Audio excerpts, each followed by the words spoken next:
Di awal cerita, terdapat obrolan dari Vivian kecil dan Sophie kecil di dalam kamarnya.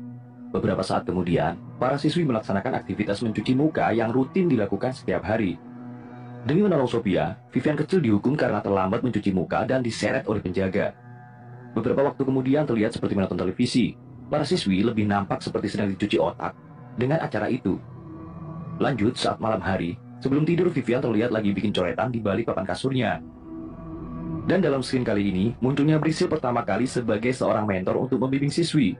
Brixil mengumumkan siswi yang lulus level 15 dan akan menuju ke level 16. Saat masuk ruangan level 16 pertama kali, Sophia ketemu Vivian lagi setelah berpisah saat kecil. Seperti biasa, rutinitas minum vitamin oleh semua siswi asrama dilakukan. Dan melihat ada kesempatan, Sophia ngajak Vivian ngobrol di kamar mandi secara rahasia. Scene berikutnya memperlihatkan Brixil kasih gaun buat Grace. Setelah mendapatkan gaun, semua siswi nampak senang walaupun mereka semua tidak bisa membaca tulisan yang ada pada gaun itu. Namun, di antara semua, respon Sophia terlihat paling aneh. Sesaat sebelum tidur, Eva berbicara dengan Vivian berharap mereka segera diadopsi. Sophia mencoba mendekati Vivian. Sophia memberitahu Vivian agar tidak meminum vitamin saat istirahat makan dan berpura-pura meminumnya saja. Keesokan harinya, waktu minum vitamin tiba dan para siswi memakai gaun baru. Begitu giliran Vivian minum vitamin, dia sedikit memikirkan pesan Sophia semalam dan berpura-pura meminumnya. Selanjutnya, Vivian segera menuju toilet lalu memuntahkan vitamin di kloset. Setelah itu dia bertingkah aneh seperti menghilangkan atau menahan rasa takutnya. Sebelum tidur di tempat barunya, seperti biasa, Vivian mulai melakukan kebiasaannya untuk mencoret papan tempat tidurnya. Seolah memastikan, Vivian memanggil Eva, namun tidak ada jawaban. Sophia yang mendengar Vivian bangun untuk memberitahu Vivian bahwa para siswi nggak bakal bangun gara-gara minum vitamin tadi. Tiba-tiba, Brixil dan penjaga masuk lalu membawa dua siswi. Salah satunya adalah Vivian. Mereka dimasukkan dalam sebuah kamar, dan si penjaga pincang terlihat sedikit mengelus-ngelus Vivian sejenak sebelum meninggalkannya. Kejadian berikutnya, Brixil masuk dengan membawa pasangan tua sambil memperkenalkan Olivia dan Vivian, seolah mendemonstrasikan wajah cantik kedua siswinya. Setelah sedikit berdebat, akhirnya wanita tua itu memilih Olivia untuk diambil dengan menyuruh suaminya untuk membayar atau tawar-menawar dengan Brixil, seolah siswi-siswi itu adalah barang dagangan. Scene berikutnya, setelah mengembalikan Vivian ke kamar, Brixil menyuruh penjaga agar membawa Rita. Setelah penjaga pergi, Sophia bangun menemani Vivian, dan Vivian memberitahu bahwa sponsor ternyata bukan mengadopsi mereka, tapi membeli mereka. Sophia tentu terkejut dan menyarankan agar mereka segera keluar dari asrama itu. Namun, Vivian masih menolak karena menurutnya di luar udaranya kotor dan beracun. Sesaat kemudian, Brixil kembali dengan penjaga.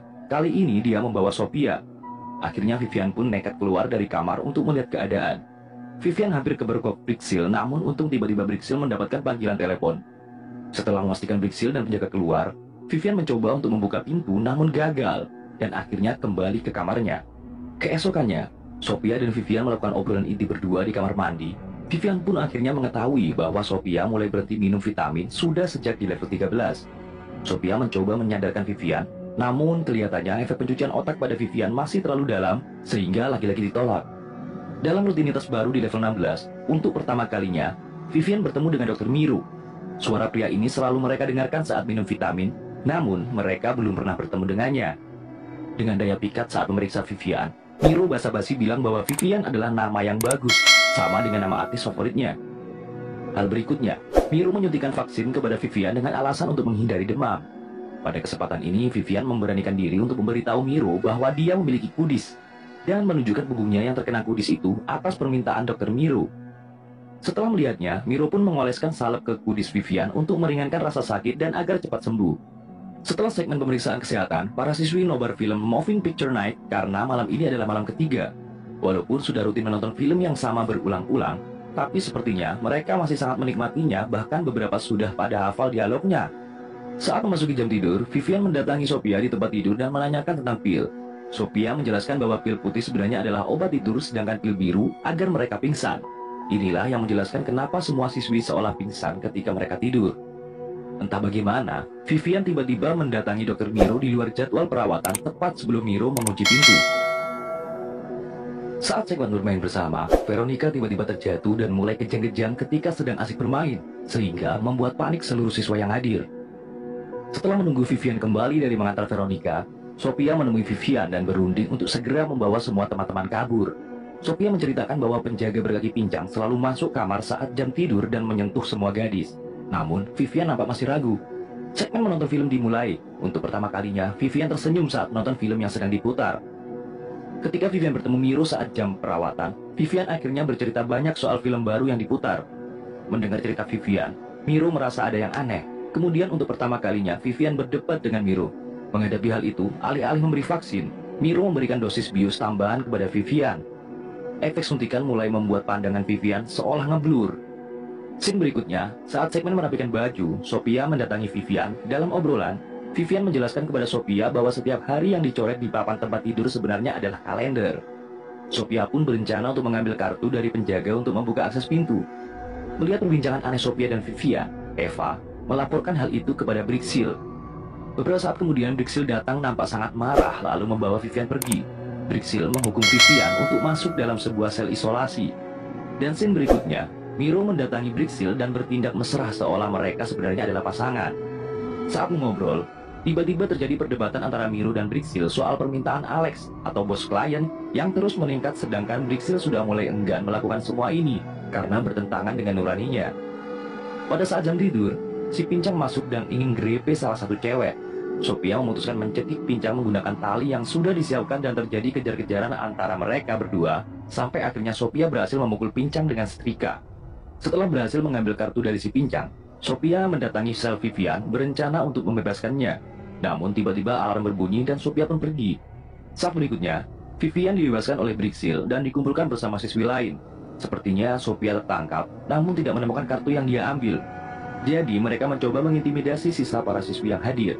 Secara acak, Miro menyuruh penjaga membawa Veronica untuk menjalani hukuman, lalu mengancam semua akan mendapatkan hukuman bergiliran sampai kartu yang diambil Sophia bisa ditemukan.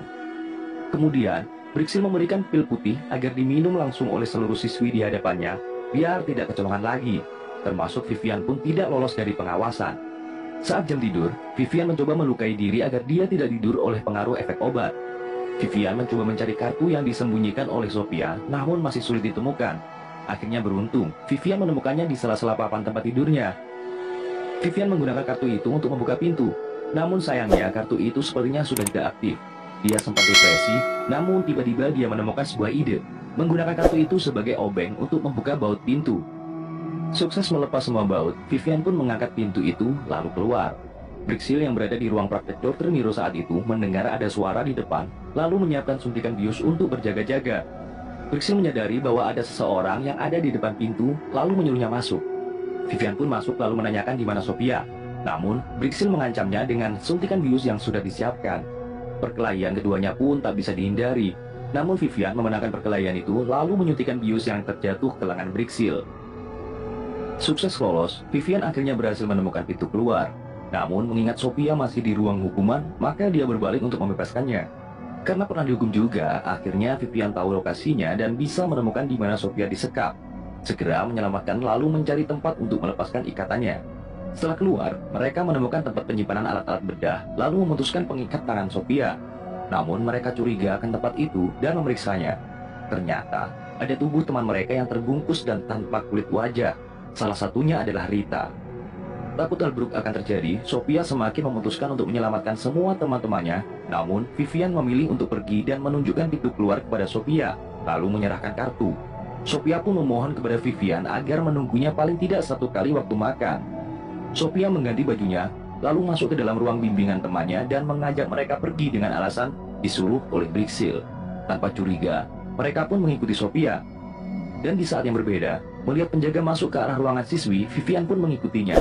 Saat mencoba mengikuti penjaga itu, Vivian tak sengaja masuk ruangan besar, lalu melihat sebuah layar yang berisikan penjelasan tentang sebuah klinik bernama sama dengan asrama mereka, yang menawarkan operasi plastik. Dia pun marah dan semakin sadar akan bahaya dari tempat ini. Di tempat lain, setelah berhasil mengumpulkan semua cewek, Sophia menjelaskan semua kebenaran dan mengajak mereka semua pergi, namun mereka masih berdebat. Namun di tengah perdebatan, Vivian datang membawa Brixil untuk mengakui semuanya. Vivian menyadari ada yang aneh dengan wajah Brixil. dan menemukan bahwa sebenarnya dia juga penikmat operasi plastik itu. Marah, mereka membawa Bricksil dan memasukkan dalam kotak hukuman. Kemudian mereka segera menuju pintu keluar. Eva yang ceroboh mendorong pintu dan mengakibatkan alarm menyala. Akhirnya mereka segera berlari mengamankan diri secepatnya. Vivian dan Sophia naik untuk memantau pelarian teman-teman mereka dari atas. Namun, tiba-tiba penjaga datang menangkap Sophia. Lalu terjadilah perkelahian di sana. Secara tak sengaja, mereka berdua berhasil menjatuhkan penjaga itu hingga tewas. Namun dampaknya, Sophia juga terluka oleh penjaga tadi. Segera kabur, akhirnya terjadi drama pengejaran antara para siswi dan penjaga. Bahkan, penjaga ada yang menembakkan senapan yang semakin membuat siswi ketakutan dan berlari berpencar. Tiba-tiba, dua orang membawa mobil dan menemukan duo Sophia dan Vivian, lalu mengejarnya hingga duo berhasil menemukan sebuah gudang dan mengunci dari dalam. Salah satu pria sempat menembak dan yang satu menghentikannya dengan bahasa asing. Tak disangka, Miro muncul dan mencoba membujuk Vivian untuk keluar dan membantu Miro mengumpulkan semua cewek. Namun, seperti yang sudah diduga, Vivian menolaknya dengan keras. Berikutnya, hal tak terduga tiba-tiba terjadi. Mengetahui bahwa mereka memanfaatkan wajah Vivian, Vivian memutuskan untuk merusak wajahnya sendiri tanpa pikir panjang. Sang pria mendapat telepon sepertinya dari Alex dan memerintahkan Miro untuk segera menemuinya. Sesaat, dua pria membawa Miro, namun tiba-tiba terdengar suara tembakan. Mungkin Miro dibunuh oleh anak buah Alex tadi karena telah gagal dan membuat kabur para siswi. Setelah beberapa saat tenang, tiba-tiba pintu didobrak dari luar dan berhasil terbuka. Ternyata waktu sudah pagi dan yang mendobrak adalah polisi setempat yang menyelamatkan Vivian dan Sophia. Akhirnya, mereka berhasil melihat cerahnya langit dan udara segar di luar penjara yang berkedok asrama.